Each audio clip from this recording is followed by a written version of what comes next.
When a hardworking father witnesses a child being dragged into a van by two strangers, he has seconds to decide, walk away or risk everything.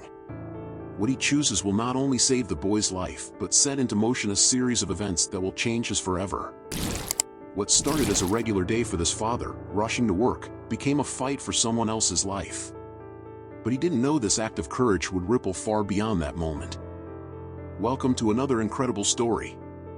Before we dive in, don't forget to subscribe to our channel. We need your support to keep bringing you more inspiring content like this. Hit the like button, leave us a comment, and activate the notification bell so you never miss out on our newest stories. Stay with us to see how this single decision not only stopped a tragedy but led to a second chance he never expected, for himself and his little girl. But what happens next will leave you speechless. A chance encounter leads to a bond that changes two families forever and uncovers a truth no one saw coming. Ethan Miller woke up to the sound of his alarm blaring, its relentless buzz cutting through the thin walls of his cramped apartment. The clock read 6:45 a.m., and he was already running late. He rubbed his face, exhaustion weighing heavy on him after yet another sleepless night at the hospital with his daughter, Emily. She had been battling leukemia for months, and the hospital had become as familiar as his own home. Ethan shuffled into the kitchen, pouring a cup of instant coffee that tasted like burnt water, but it was all he could afford. Bills littered the counter, hospital expenses, overdue rent, utilities, each one a reminder of the financial hole he was sinking into. Emily's treatment was his priority, but his job at the warehouse barely covered the basics, and his boss, Frank Hargrove, was unforgiving about tardiness. As Ethan stepped outside into the brisk morning air, his boots scuffed against the cracked pavement, and the quiet streets felt unnervingly still. He glanced at his watch, 7:48 a.m., and quickened his pace, knowing he was cutting it close. Just as he turned the corner, a faint sound stopped him in his tracks. At first, it was almost indistinguishable, like the rustling of leaves, but then it came again, a child's voice, high-pitched and desperate, crying out for help. Ethan's heart skipped a beat as he hesitated, torn between the urgency of getting to work and the gut-wrenching sound of fear that filled the air. Against his better judgment, he followed the sound into a shadowy alley, where he found two men dragging a boy toward a black van. The boy couldn't have been older than 9, his blonde hair disheveled and his face streaked with tears. Ethan froze, his mind racing as he calculated his next move. He knew he couldn't ignore this, no matter the consequences. Ethan's chest tightened as he stared at the scene before him. The two men were burly, their dark clothes blending into the shadows, but their intentions were unmistakable. The boy was thrashing against their grip, his cries sharp and frantic, but the men remained unfazed, dragging him closer to the van with each passing second. "Hey!" Ethan's voice rang out, louder than he intended, but it had the desired effect. The men stopped, turning to face him with sneers that sent a chill down his spine. One of them, taller with a jagged scar across his cheek, stepped forward. "Mind your own business, pal," he growled. Ethan's eyes darted around the alley, searching for anything he could use as a weapon, and his gaze landed on a wooden plank leaning against a dumpster. Without hesitation, he grabbed it, brandishing it like a bat. "Let the kid go," Ethan demanded, his voice steady despite the adrenaline coursing through him. The shorter man, stockier with a shaved head, smirked. "What are you gonna do? Take both of us on with that stick?" Ethan tightened his grip, his knuckles whitening. "Try me," he said, stepping closer. For a moment, the men exchanged glances, their confidence wavering as Ethan raised the plank and swung it against the metal dumpster with a deafening clang. The noise echoed through the alley like a gunshot, startling the men and causing the boy to flinch. "Let's go," the scarred man barked, releasing the boy's arm. The two men bolted toward the back of the alley, disappearing into the shadows as the van screeched away. Ethan dropped the plank, his chest heaving as he crouched beside the boy, who was huddled against the wall, trembling. "You're safe now," Ethan said softly, his voice gentler as he reached out a hand. "What's your name?" The boy hesitated, his small frame shaking. "Liam," he whispered. Ethan offered a reassuring smile. "All right, Liam, let's get you out of here." The boy hesitated before slipping his hand into Ethan's, and together they stepped out of the alley and into the daylight, the danger behind them but the uncertainty ahead. By the time Ethan reached the police station, The morning sun had fully risen, casting long shadows across the quiet streets. Inside, the station buzzed with subdued activity, the hum of voices and the occasional crackle of a radio filling the air. Ethan approached the front desk, his hand still gripping Liam's tightly. A uniformed officer, middle-aged with kind eyes, knelt to Liam's level, speaking to him in a soft tone to ease his trembling. Ethan recounted the events in detail, describing the men and the van as clearly as he could. The officer nodded gravely, jotting down notes. "You did a brave thing," he said, his tone sincere.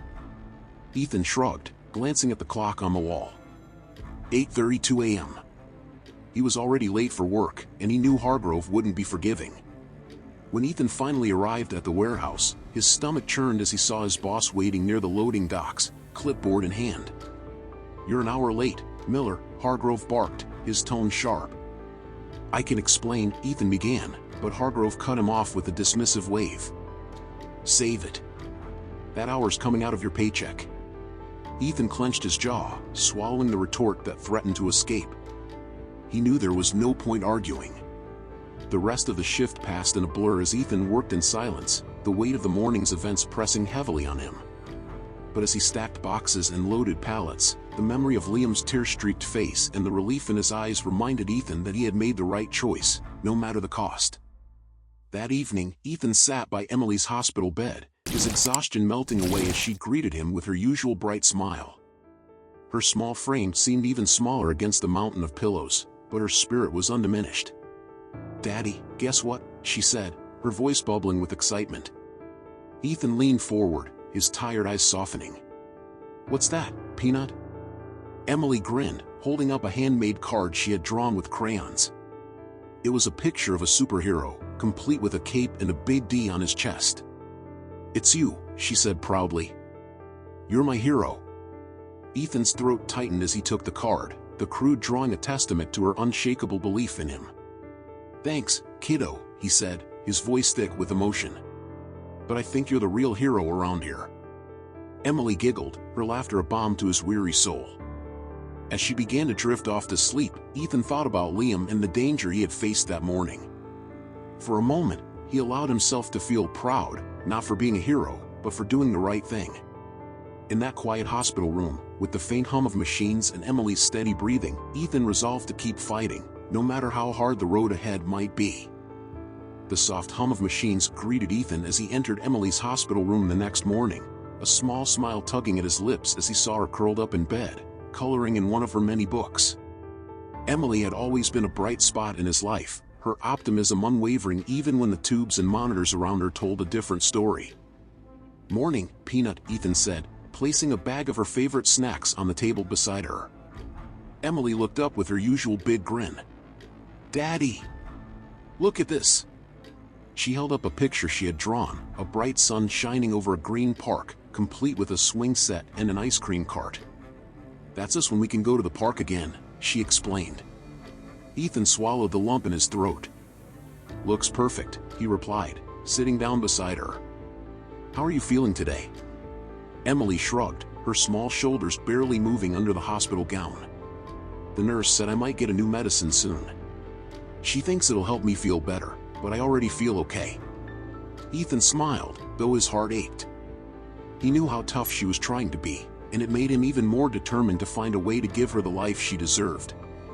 As they talked, Emily's laughter filled the room, momentarily drowning out the relentless hum of the machines. But when she asked, "Did you work today?" Ethan hesitated, his mind flashing back to the chaos of the alley. "Not exactly," he said carefully. "I had an adventure." Her eyes lit up with curiosity. "What kind of adventure?" Ethan leaned in, lowering his voice as if sharing a secret. "I saved a boy from some bad guys today." Emily gasped, her hands flying to her mouth. "You're a real hero, Daddy." Ethan chuckled softly. "I don't know about that, Peanut. I just did what anyone would do." But deep down, he knew that wasn't true. Not everyone would have stopped. And as he tucked Emily in that night, he resolved to protect her at all costs, no matter what challenges lay ahead. Ethan had barely settled into his evening routine when a knock at the door interrupted him. It was unusual for anyone to visit, especially unannounced, so he peeked through the curtain cautiously.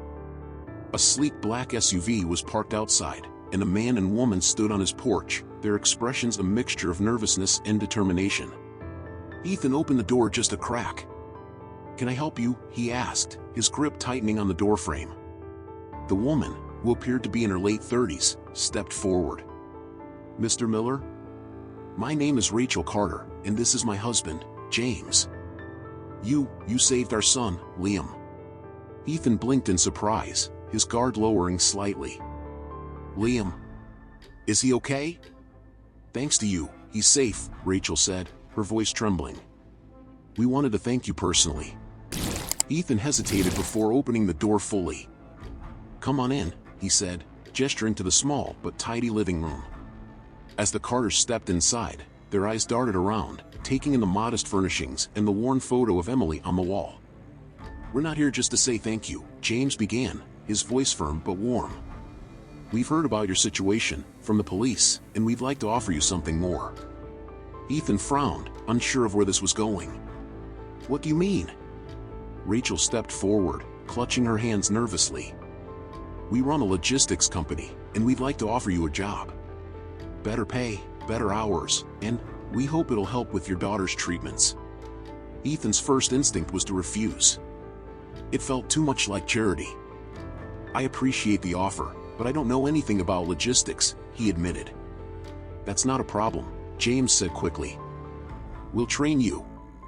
Ethan, you've already proven you have what it takes.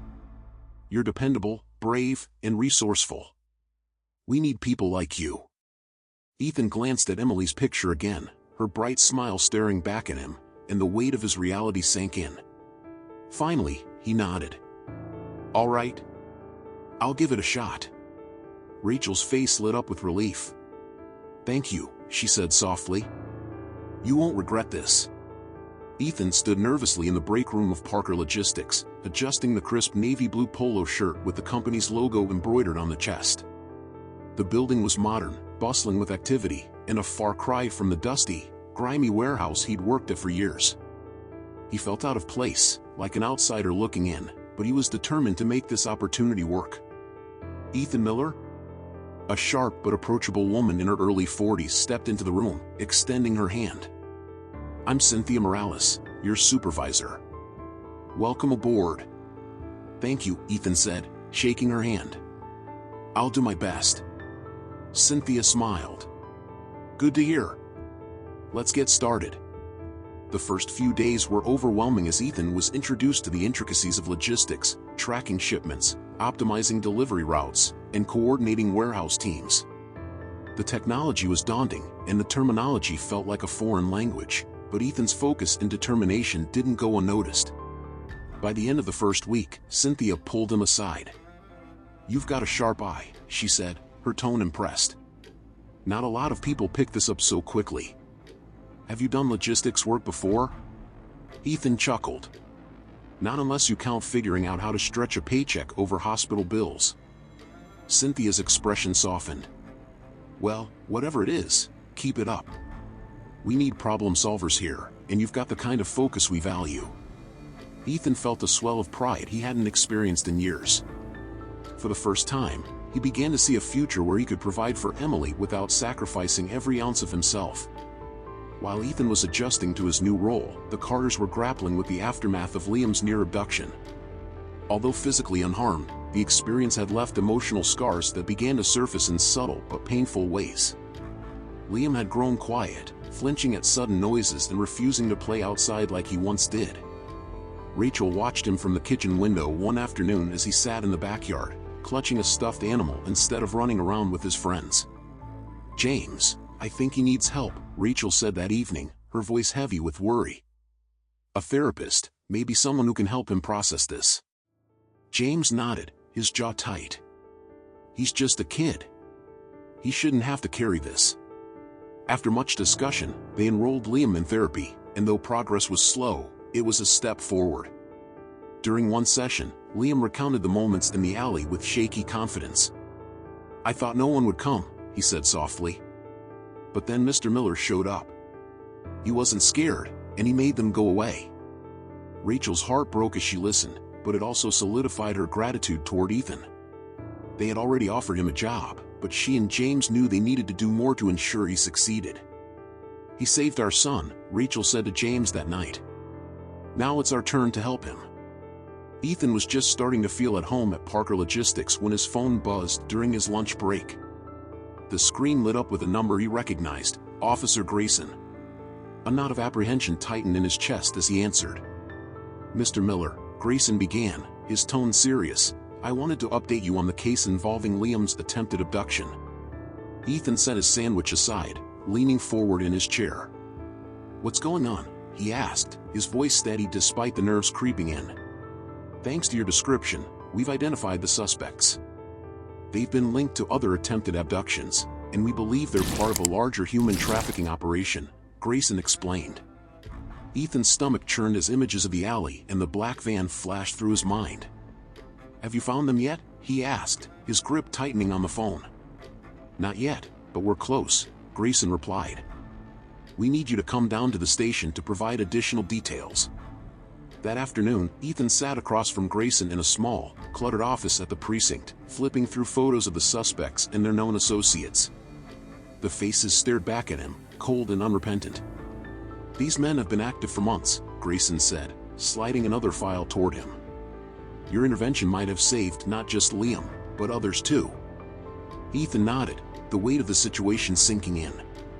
As he left the station, Grayson's parting words echoed in his ears. "Be vigilant, Mr. Miller. Desperate people make desperate moves." The following week brought a glimmer of hope to Ethan's otherwise tense days.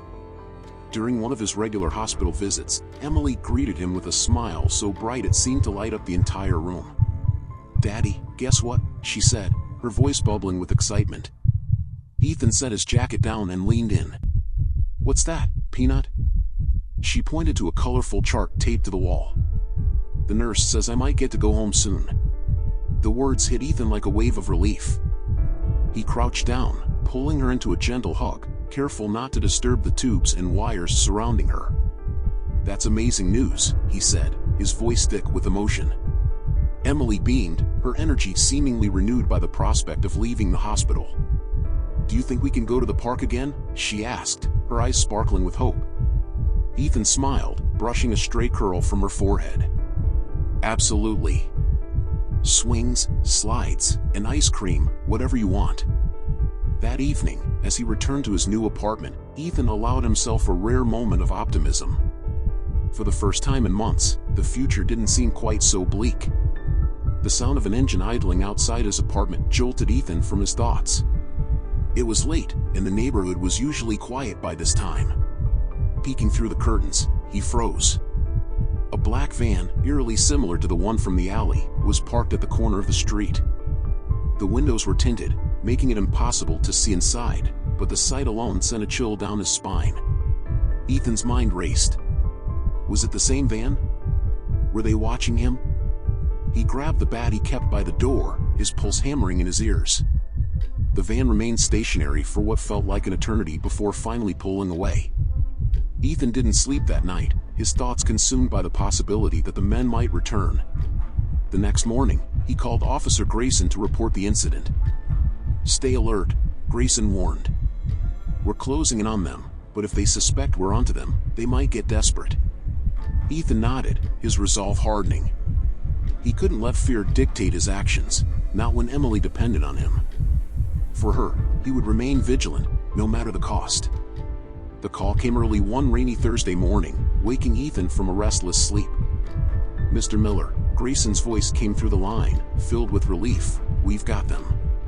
Both suspects are in custody, and we've linked them to multiple cases. Your actions helped us crack this open." Ethan let out a long breath, the tension that had coiled in his chest for weeks finally loosening.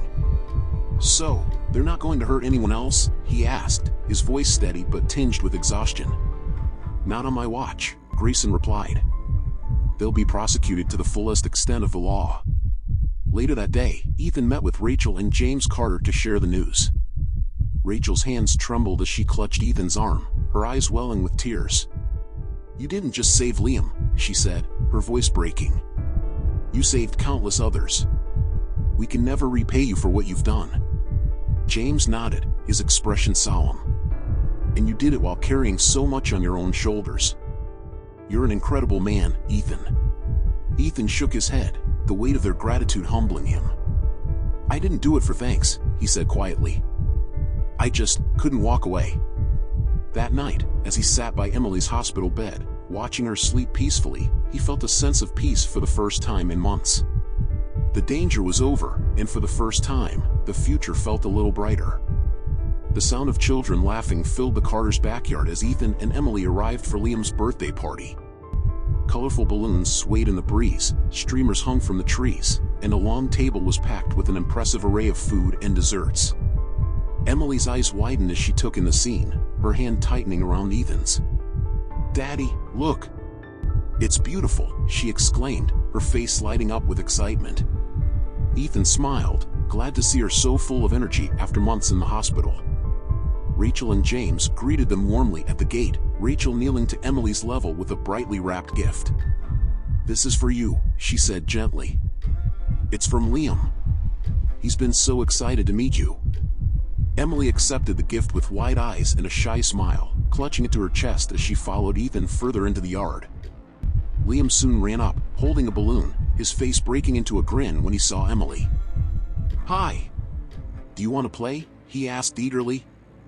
Emily nodded, and within seconds, the two children were racing across the grass, their laughter blending with the cheerful chatter of the other guests. Watching them, Ethan felt a lump rise in his throat. After everything Emily had endured, seeing her happy and carefree again felt almost surreal. As the evening wore on, James raised a glass during dinner, his voice carrying over the hum of conversation. "Tonight, we celebrate more than just Liam's birthday," he began, his gaze settling on Ethan. "We celebrate the man who saved my son, a man whose courage and selflessness have reminded us of the power of doing what's right." To Ethan Miller. Applause erupted around the table, and Ethan, caught off guard, nodded humbly.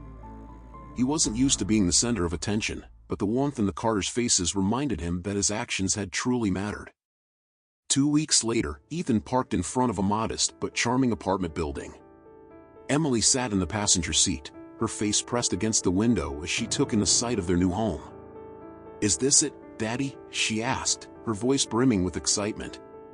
Ethan nodded, stepping out of the car and opening her door. "This is it, Peanut. What do you think?" Emily didn't answer immediately. Instead, she raced up the steps, her small feet carrying her inside as fast as her recovering body would allow. The apartment wasn't fancy, but it was clean, spacious, and most importantly, theirs. The living room had a comfortable couch and space for Emily to play, the kitchen was big enough for them to cook together, and her new bedroom was painted in a cheerful yellow, the same color as the sun in her drawings. "It's perfect," Emily declared, throwing her arms around Ethan's waist. "Thank you, Daddy." Ethan knelt down, his voice soft with emotion. "You deserve it, Peanut. You've been so brave, and this is just the beginning." Over the next few weeks, the apartment became their sanctuary. Emily's health continued to improve, and Ethan's steady income from Parker Logistics gave him the stability to plan for their future. For the first time in years, life didn't feel like a constant uphill battle. One sunny afternoon, Ethan received a call from James Carter. "Ethan, we're throwing a barbecue this weekend. It's not just a celebration for Liam, it's for Emily too. Her recovery deserves to be celebrated." Ethan hesitated for only a moment before agreeing. The Carters had become more than friends, they were family now. That weekend, their backyard was alive with the sounds of children playing and the sizzle of food on the grill. Emily and Liam chased each other through the sprinklers, their laughter echoing across the yard. Watching them, Rachel leaned over to Ethan, her voice soft but full of gratitude. "She looks so happy. After everything she's been through, it's amazing to see her like this." Ethan nodded, his gaze never leaving Emily. "She's tough," he said. "She inspires me every day." Later in the evening, James once again raised the glass. "To the Millers," he said, his voice filled with emotion. "You've shown us what strength and resilience look like, and we're so proud to call you friends." Ethan raised his glass in return, feeling a warmth in his chest that he hadn't felt in years. For the first time, he believed that brighter days truly lay ahead. Ethan stood in the doorway of Emily's room, watching as she carefully arranged her favorite books on a shelf. She had been discharged from the hospital 2 weeks earlier, and her energy seemed to grow each day. The apartment, once quiet and empty, now felt alive with her presence. "Daddy, can we go to the park tomorrow?" Emily asked, turning to him with a hopeful smile. Ethan nodded, stepping into the room. "Of course, Peanut. Swings and ice cream, just like I promised." Emily grinned and threw her arms around him. "You're the best, Daddy." Ethan hugged her tightly, his throat tightening as he thought about how far they had come. The struggles they had faced weren't forgotten, but they no longer defined them. They had a new home, a new life, and most importantly, each other. That evening, as Ethan sat on the couch with Emily curled up beside him, he allowed himself to dream of the future. With steady work, Emily's continued recovery, and the unwavering support of friends like the Carters, he felt something he hadn't in a long time: hope. For the first time in years, the weight on his shoulders felt lighter, and he was ready to embrace the life ahead of them. Thank you for staying with us through this inspiring journey. We hope you enjoyed Ethan and Emily's story as much as we loved sharing it. Let us know in the comments what you thought about their journey. Don't forget to like this video, subscribe to our channel for more heartwarming stories like this one, and hit the notification bell so you never miss an update. See you in the next story.